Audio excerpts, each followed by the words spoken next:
When I think of the word mentorship, I think of some ideal mentors. Professor Dumbledore and Gandalf are some of the first mentors that come to my mind. However, I should start putting my fellow teachers on that list. In the final installment of Change the Behavior, Change the Class, we focus on mentorships and its impact on the students. In the other two articles, I have written about practices in changing behavior that could be used in a classroom alone. This still can be applicable in a classroom setting. However, it would be optimal school-wide. If you feel comfortable, you can bring this idea to your principal or talk about it during an appropriate meeting. The first step is to get everyone you can involved in this idea. The more adults, the better. This includes librarians, custodians, secretaries, and anyone else at your school. Including all staff and faculty shows students that the whole school is working toward benefiting the students. Plus, it would be best if you had all different kinds of people, with different personalities, because the students have all different types of personalities. For many students, when their teacher tells them something, the students will roll their eyes. Anyone else can tell that student the exact same thing, even a different teacher, and it will stick better. Even though it seems silly, it is just the way it works. I would not give every student a mentor to start. Although this is the end goal, it will be too overwhelming for the staff to sort through and attempt to mentor at first. I would start with roughly 10–20% of your students to start out.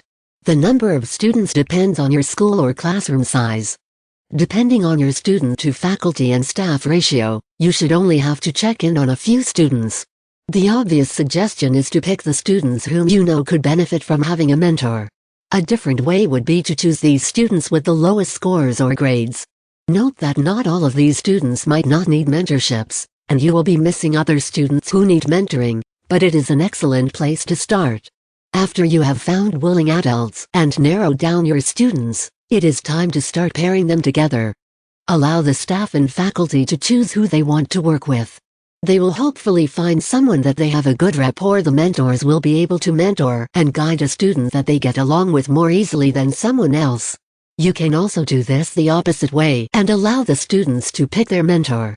This can cause issues because students may choose a teacher who might push or challenge them to their full potential. Once you have these pairings, the adult should check in with this student at least once a week. At first, they can just find something to compliment them on or even say hi. Then it can evolve to asking them about their day. Slowly, a bond should form between the mentor and the mentee.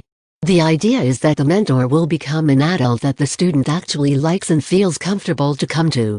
Eventually, after the student feels comfortable, these mentorships can start to focus more on grades, assignments, or anything else that might be needed. Many teachers want to jump straight to the grades and try to become the ultimate mentor right away. This can put the student off quickly. It makes them not want to talk to the adult because they are only focused on school. The rapport has to be made first before you start giving advice and help. However, I am making sweeping generalizations. This type of system may not work for every mentor. Everyone mentors students differently. Find something that works best for you. Sometimes these mentorships need to be changed. This usually happens because the two personalities do not mesh, or the mentoring style did not work for that student. Do not get frustrated when this happens, and do not take it personally. Instead, just assign them a new mentor and try again. However, do not give up on pairings after one interaction. Give it a few weeks before thinking about switching. Students may act oddly when teachers try to go out of their way to talk to a student. Give it time for them to feel more comfortable and open up to you. They may just surprise you. At a certain point, you can make rewards for the student you are mentoring. We have already talked about rewarding in a previous article. However, mentorship rewards can be completely different if you choose. When a student improves or hits a goal they have been working towards, they deserve a prize for their hard work. Because the mentor has taken time to talk to the student and build this rapport with the mentee, they should know what kind of reward would be beneficial. But what happens if the student is not making improvements? Then the mentor needs to find someone that can assist the student, or a different goal needs to be made. Maybe that goal is too difficult for that student to reach. Perhaps they need extra tutoring from another teacher. This does not mean their mentorship needs to change, though. There is no real negative side to trying a mentor program. If the mentor program fails epically, there is still a bright side.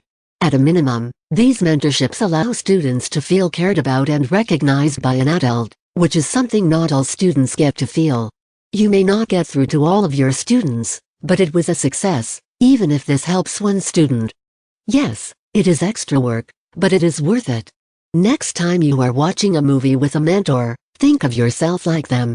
You, too, can be a mentor like Dumbledore and Gandalf. Just give it a try.